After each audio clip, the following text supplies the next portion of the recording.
ಪುರಾಣವನ್ನು ಕೇಳ್ತಕ್ಕಂಥದ್ದು, ಒಳ್ಳೆಯದ ಮಾತನಾಡಿ ಒಳ್ಳೆಯದನ್ನು ಕೇಳಿ ಒಳ್ಳೆಯದನ್ನು ನೋಡ್ತಕ್ಕಂಥ ಮಾಸ. 12 ತಿಂಗಳಲ್ಲಿ ಶ್ರೇಷ್ಠವಾಗಿರ್ತಕ್ಕಂಥದ್ದು, ವಿಶೇಷವಾಗಿರ್ತಕ್ಕಂಥ ಮಾಸ ಇದು ಶ್ರಾವಣ ಮಾಸ. ಎಲ್ಲರೂ ಕೂಡ ನಾವು 11 ತಿಂಗಳು ಏನಾರೇ ಮಾಡಿದ್ರು ಕೂಡ ಈ 1 ತಿಂಗಳಲ್ಲಿ ನಾವೆಲ್ಲರೂ ಕೂಡ ಬಹಳಷ್ಟು ಸ್ವಚ್ಛವಾಗಿ ಪವಿತ್ರವಾಗಿ ಇರ್ಲಿಕ್ಕೆ ಇಚ್ಛೆ ಮಾಡ್ತೀವಿ, ಪ್ರಯತ್ನ ಪಡ್ತೀವಿ. ಈ ಮಾಸ ನಮಗೆ ಏನು ಮಾಡ್ತದೆ ಅಂದ್ರೆ, ಸಂಘಗಳು 2 ಉಂಟು, ಒಂದು ಹಿಡಿ ಒಂದು ಬಿಡು.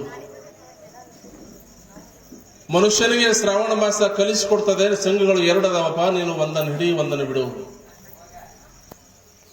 ಸಜ್ಜನರ ಸಂಘ ಹೆಜ್ಜೆನೆಂತಕ್ಕು, ದುರ್ಜನರ ಸಂಘ ಬಚ್ಚರದ ರುಜ್ಜನೆಂತಕ್ಕು. ಜೀವನವನ್ನ ಮಾಡಬೇಕಾದಾಗ ಪ್ರತಿಯೊಬ್ಬ ವ್ಯಕ್ತಿನೂ ಕೂಡ ಸಮಾಜದೊಳಗೆ ಒಬ್ಬ ಪ್ರತಿಷ್ಠಿತ ವ್ಯಕ್ತಿಯಾಗಿ ಬದುಕನ್ನು ಮಾಡ್ತಕ್ಕಂಥದ್ದನ್ನ ಸಮಾಜ ನೋಡಿ ಗುರುತಿಸುವ ಸಲುವಾಗಿ ಮನುಷ್ಯ ಏನ್ ಮಾಡ್ಬೇಕಂದ್ರೆ ಯಾವತ್ತೂ ಕೂಡ ಒಳ್ಳೆಯ ಹಾದಿ ನಡಲಿಕ್ಕೆ ಪ್ರಯತ್ನ ಮಾಡಬೇಕು. ಆದ್ರೆ ಇವತ್ತಿನ ದಿವಸದೊಳಗೆ ಏನಂತ ಕೇಳಿದ್ರೆ, ಕೆಟ್ಟದಾಗಿರ್ತಕ್ಕಂಥದ್ದು ಬಹಳ ಜಲ್ದಿ ಬೆಳೀತೈತಿ. ಒಳ್ಳೆ ಗುಣಗಳನ್ನು ಇವತ್ತು ನಾವು ಆರಿಸ್ಕೋಬೇಕಂದಿದ್ವಿ, ಆದ್ರೆ ಬಹಳಷ್ಟು ಮಂದಿಗೆ ಒಳ್ಳೆ ಮಾತುಗಳು ಕೇಳಂಗಿಲ್ಲ. ಹಾಗ ಸಂಘಗಳು 2 ಉಂಟು, ಒಂದು ಹಿಡಿ ಒಂದು ಬಿಡು. ಅಪ್ಪ, ನೀನು ಬದುಕನ್ನು ಮಾಡಬೇಕಾದಾಗ, ನನ್ನ ಜೀವನ ಉದ್ದಕ್ಕೂ ಕೂಡ ಸಾಗಬೇಕಾದಾಗ, ಅಸತೋಮ ಸದ್ಗಮಯ ತಮಸೋಮ ಜ್ಯೋತಿರ್ಗಮಯ ಮೃತ್ಯೋರ್ಮ ಅಮೃತಂ ಗಮಯ. ನೀನು ಒಳ್ಳೆಯವರ ಸಂಘವನ್ನು ಆರಿಸಿಕೊಂಡಿ ಅಂದ್ರೆ ನಿನ್ನ ಬಾಳಿನೊಳಗ ಒಳ್ಳೇದಾಗುತ್ತೆ. ಆ ಭಾವ, ಆ ವಿಚಾರ, ಪರಿಸರ ಮನುಷ್ಯನನ್ನ ಕಲಿಸಿಕೊಡ್ತದೆ. ಬೆಂಕಿಯ ಸಂಘದಿಂದ ಕಬ್ಬಿಣ ಹೆಂಗ ಪೆಟ್ಟು ತಿಂತದೆ, ದುಷ್ಟರ ಸಂಘದಿಂದ ಒಬ್ಬ ಒಳ್ಳೆ ಮನುಷ್ಯನು ಕೂಡ ಪೆಟ್ಟು ತಿಂತಾನೆ. ಆದ್ರೆ ಯಾವತ್ತೂ ಕೂಡ ನಾವು ಸಂಘವನ್ನು ಮಾಡಬೇಕಾದಾಗ ವಿಚಾರ ಮಾಡಬೇಕು, ಎಂಥವ್ರ ಸಂಘವನ್ನು ಮಾಡಬೇಕು. ಇವತ್ತ ಮನೆಯೊಳಗೆ ನೊಣಗಳು ಇರ್ತವೆ. ಆ ನೊಣಗಳು ಏನದವಂದ್ರೆ ಬಹುತೇಕ ನೀವೆಲ್ಲ ವಿಚಾರ ಮಾಡಿರ್ಬೇಕು. ನೊಣ ಅದನ್ನು ಊಟ ಮಾಡ್ತೀನಿ ಅಂದಿತ್ತಂದ್ರೆ ಒಂದು ಮಣಿ ಹಾಕಿ ತಾಟ್ ಹಾಕಿ ನೀನು ಉಣೋದು ಕೊಡ್ತಿದ್ರು. ಅದಕ್ಕೆ ನೊಣದ ಕೆಲಸ ಊಟ ಮಾಡೋದಲ್ಲ. ನೊಣದ ಕೆಲಸ ಏನದಂದ್ರೆ, ಊಟ ಮಾಡಿದವ್ರನ್ನ ಅದು ಒಳಗೆ ಹೋಗಿ ಹೊಟ್ಟೆ ಹೋಗಿ ಅದನ್ನ ದಕ್ಕಿಸಿ ಉಡಬಾರದು ತಿಳ್ಕೊಂಡು ಮಾಡ್ತಕ್ಕಂಥ ಕೆಲಸ ಅದು ನೊಣದ ಕೆಲಸ. ಇನ್ನೊಂದು ನೊಣ ಜೇನು ನೊಣ ಅಂತ ಇರ್ತೈತಿ. ಜೇನೊಣ ಮಕರಂದವನ್ನ ಸಂಗ್ರಹ ಮಾಡಿ ಎಲ್ಲರಿಗೂ ಕೂಡ ಅಮೃತ ಸದೃಶವಾಗಿರ್ತಕ್ಕಂಥ ಜೇನನ್ನ ತಿನ್ನಕ್ ಕೊಡ್ತೈತಿ. ಇದ್ರೊಳಗೆ ನಾವು ಸಂಘವನ್ನು ಒಳ್ಳೆಯವರ ಸಂಘ ಹಾಕಿ ತಂದಿದ್ವಿ. ಆದ್ರೆ ನಾವೆಲ್ಲ ಏನಾಗಬೇಕಂದ್ರ ಜೇನು ನೊಣ ಆಗಬೇಕು.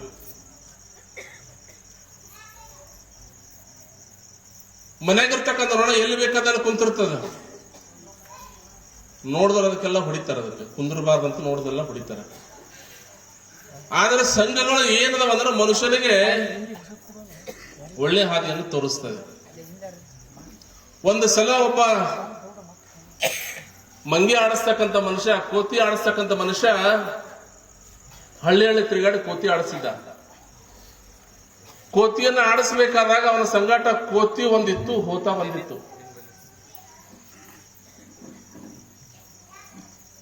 ಕೋತಿ ತಗೊಂಡು ಊರೂರು ಆಡಿಸಿ ಒಂದೂರು ಇಂಥ ಅಫ್ಜಲ್ ಪಟ್ಟಣದಂತ ಒಂದು ಗ್ರಾಮಕ್ಕೆ ಬಂದು ಕೋತಿ ಆಡಿಸಿ ಅದೊಂದು ಹೋಗ್ಬೇಕ ದಾರ ಉಣ್ಬೇಕು ತಿಳ್ಕೊಂಡು ಡಬ್ಬಿ ತುಂಬಾ ಅನ್ನ ಮೊಸರ ಬುತ್ತಿ ಕಟ್ಕೊಂಡು ಮತ್ತೊಂದು ಊರಿಗೆ ಹೊಂಟಿದ್ದ. ಹೋಗು ದಾರಿ ಒಳಗೆ ಒಂದು ನೆಳ್ಳ ಸಿಕ್ತು, ಕೆರೆ ಇತ್ತು.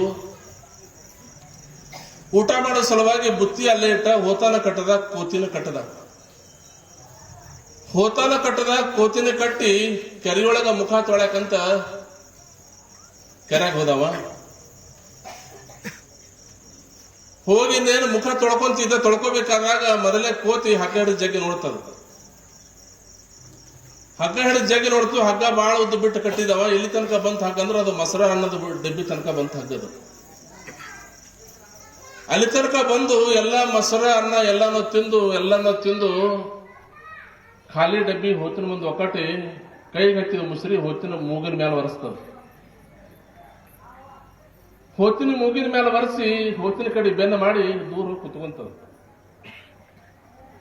ಕೋತಿ ಆಡ್ಸ ಮನುಷ್ಯ ಬಂದು ನೋಡ್ದ, ಹಸಿವಾಗಿ ಉಣ ತಗೊಂಡು ಡಬ್ಬಿ ತಗೊಂಡು ನೋಡ್ತಾನ. ಡಬ್ಬಿ ಖಾಲಿ ಹೋತಿನ ಮುಂದೆ ಬಿದ್ದಿತ್ತದ. ಅವಂದ ಎಟ್ರ ಸುಮಾರದ ಹೋತ ಅಂದ. ಬಡಗಿ ತಗೊಂಡು ಕೋತಿ ಆಡ್ಸ ಬಡಗಿ ತಗೊಂಡು ಹೋತಿನ ಮೈ ತುಂಬ ಬಡ್ದ. ಹೋತಿಗೆ ಪೆಟ್ಟು ಬಿದ್ದಾಗ ಕೋತಿ ಹೊಳ್ಳಿ ನೋಡ್ತಿತ್ತು. ಪೆಟ್ಟು ಬಿದ್ದಿದ್ದು ಹೋತಿಗೆ ತಿಂದಿದ್ದು ಕೋತಿ, ಮೊಸರನ್ನ ತಿಂದಿದ್ದು ಕೋತಿ ಹೊಡ್ಸ್ಕೊಂಡಿದ್ದು ಹೋತ. ಕೋತಂತೂ ನಾನು ದೋಸ್ತಿ ಮಾಡಿದ ಸಲುವಾಗಿ ಹೆಂಗ ತಿಂದಿ ಪೆಟ್ಟು ಅಂತ ಹೋತಕ್ಕದು. ಇಲ್ಲಿ ನಾವು ವಿಚಾರ ಮಾಡಿದಾಗ